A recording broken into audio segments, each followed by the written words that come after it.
आइए दोस्तों, आपका अगला सवाल है, किस धातु का गलनांक सबसे अधिक होता है? ऐसी कौन सी धातु है दोस्तों जिसका गलनांक सबसे अधिक होता है? ऑप्शन ए है लोहा, ऑप्शन बी है सोना, ऑप्शन सी है टंगस्टन, ऑप्शन डी है प्लेटिनम। आइए बताइए दोस्तों, किस धातु का गलनांक सबसे अधिक होता है? आइए, आपका सही उत्तर होगा ऑप्शन सी, टंगस्टन। टंगस्टन धातु का गलनांक सबसे अधिक होता है। ऑप्शन सी आपका सही उत्तर है दोस्तों। आइए दोस्तों, आपका अगला सवाल है, भारतीय संविधान में मौलिक कर्तव्य किस संशोधन से जोड़े गए हैं? भारतीय संविधान में जो मौलिक कर्तव्य हैं वो संविधान के किस संशोधन के तहत जोड़े गए हैं? आइए, आपके ऑप्शन हैं, ऑप्शन ए है 42वां संविधान संशोधन, ऑप्शन बी है 44वां संविधान संशोधन, ऑप्शन सी है 52वां संविधान संशोधन, ऑप्शन डी है 61वां संविधान संशोधन। बताइए दोस्तों, भारतीय संविधान में मौलिक कर्तव्य किस संविधान संशोधन के तहत जोड़े गए हैं? आइए दोस्तों, आपका सही उत्तर होगा ऑप्शन ए, 42वां संविधान संशोधन। ऑप्शन ए आपका सही उत्तर है दोस्तों। आइए दोस्तों, आपका अगला सवाल है, रामचरितमानस के लेखक कौन है? रामचरितमानस जो ग्रंथ है उसके लेखक कौन है? ऑप्शन ए है सूरदास जी, ऑप्शन बी है कबीरदास जी, ऑप्शन सी है तुलसीदास जी, ऑप्शन डी है रहीम। आइए दोस्तों, आपका सही उत्तर होगा ऑप्शन सी, रामचरितमानस ग्रंथ के लेखक तुलसीदास जी हैं। ऑप्शन सी आपका सही उत्तर है दोस्तों।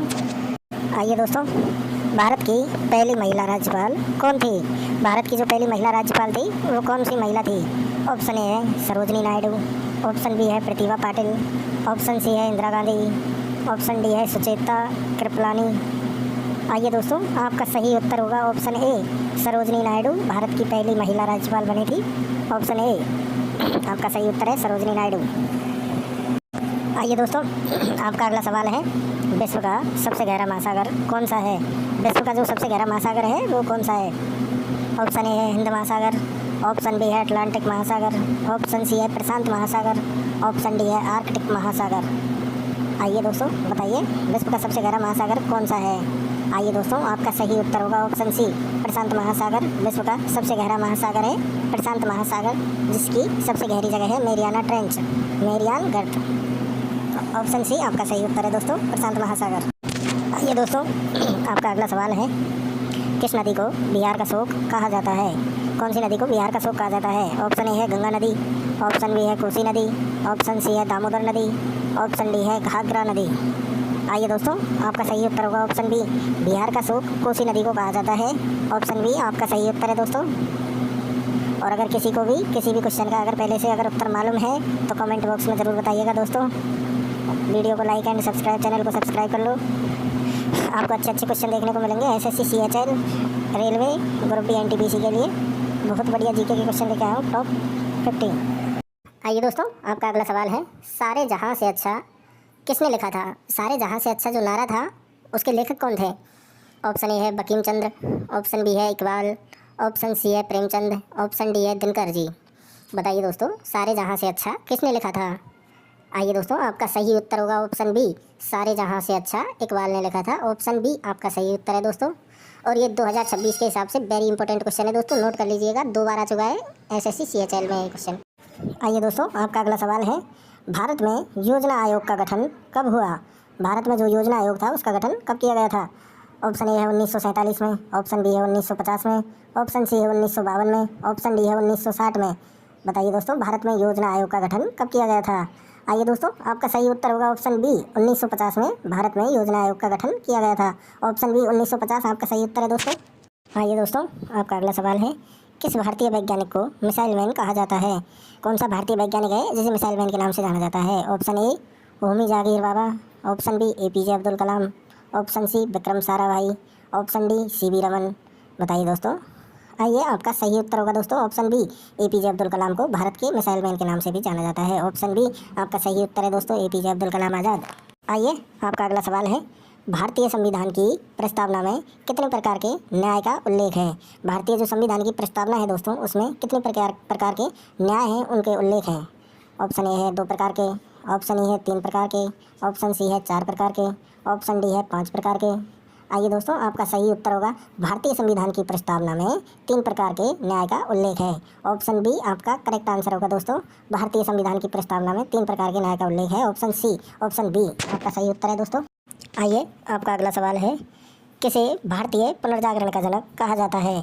किस भारतीय को पुनर्जागरण का जनक कहा जाता है? ऑप्शन ए है दयानंद सरस्वती को, ऑप्शन बी है राजा राम मोहन राय को, ऑप्शन सी है विवेकानंद, ऑप्शन डी है ईश्वर चंद्र विद्यासागर।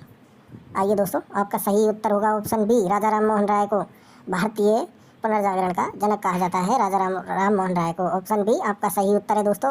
और परीक्षा की दृष्टि से 2026 का वेरी इंपॉर्टेंट क्वेश्चन है दोस्तों, ये भारतीय पुनर्जागरण का जनक राजा राम मोहन राय को कहा जाता है। ऑप्शन बी आपका सही उत्तर है। आइए, आपका अगला सवाल है, सविनय अवज्ञा आंदोलन कब शुरू हुआ? सविनय अवज्ञा जो आंदोलन था दोस्तों, वो उसकी शुरुआत कब हुई थी? ऑप्शन ए है 1919 में, ऑप्शन बी है 1920 में, ऑप्शन सी है 1930 में, ऑप्शन डी है 1942 में। आइए दोस्तों, आपका सही उत्तर होगा ऑप्शन सी, सविनय अवज्ञा आंदोलन की शुरुआत 1930 में हुई थी। ऑप्शन सी आपका सही उत्तर है दोस्तों। आइए, आपका अगला सवाल है, भारतीय संविधान का कौन सा अनुच्छेद आपातकाल से संबंधित है? भारतीय संविधान का कौन सा अनुच्छेद आपातकाल से संबंधित है? ऑप्शन ए है 352वां अनुच्छेद, ऑप्शन बी है 370वां अनुच्छेद, ऑप्शन सी है 324वां अनुच्छेद, ऑप्शन डी है 280वां अनुच्छेद। बताइए दोस्तों, भारतीय संविधान का कौन सा अनुच्छेद आपातकाल से संबंधित है? आइए, आपका सही उत्तर होगा ऑप्शन ए, 352वां अनुच्छेद आपातकाल से संबंधित है। भारतीय संविधान का 352वां अनुच्छेद आपातकाल से संबंधित है। ऑप्शन ए आपका सही उत्तर है दोस्तों। आइए, आपका अगला सवाल है, किस ग्रह को सुबह का तारा कहा जाता है? किस ग्रह को सुबह का तारा कहा जाता है? ऑप्शन ए है मंगल ग्रह को, ऑप्शन बी है शुक्र ग्रह को, ऑप्शन सी है बुध ग्रह को, ऑप्शन डी है शनि ग्रह को। बताइए दोस्तों, किस ग्रह को सुबह का तारा कहा जाता है? आइए, आपका सही उत्तर होगा ऑप्शन बी, शुक्र ग्रह को सुबह का तारा कहा जाता है। ऑप्शन बी आपका सही उत्तर है दोस्तों। आइए, आपका अगला सवाल है, अभिज्ञान शाकुंतलम के लेखक कौन है?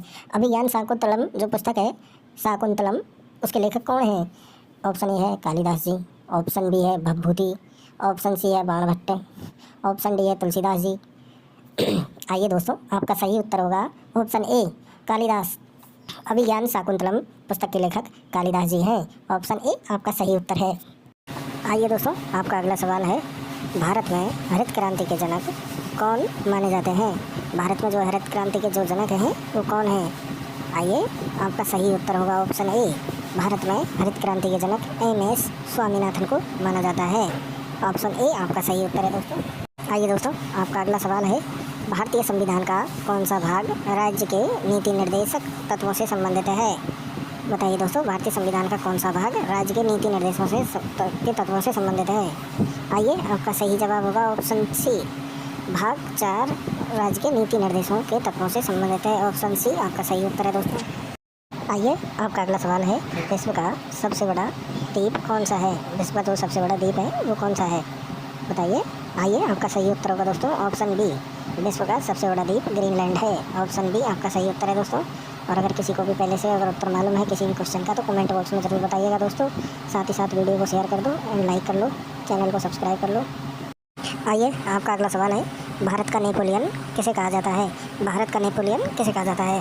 बताइए दोस्तों, भारत का नेपोलियन किन्हें कहा जाता है? आइए, आपका सही उत्तर होगा ऑप्शन ए, भारत का नेपोलियन समुद्रगुप्त को कहा जाता है। ऑप्शन ए आपका सही उत्तर है दोस्तों। आइए, आपका अगला सवाल है, जय हिंद का नारा किसने दिया? आइए, आपका सही उत्तर होगा दोस्तों ऑप्शन बी, सुभाष चंद्र बोस ने जय हिंद का नारा दिया था। जय हिंद का नारा किसने दिया? सुभाष चंद्र बोस ने। ऑप्शन बी आपका सही उत्तर।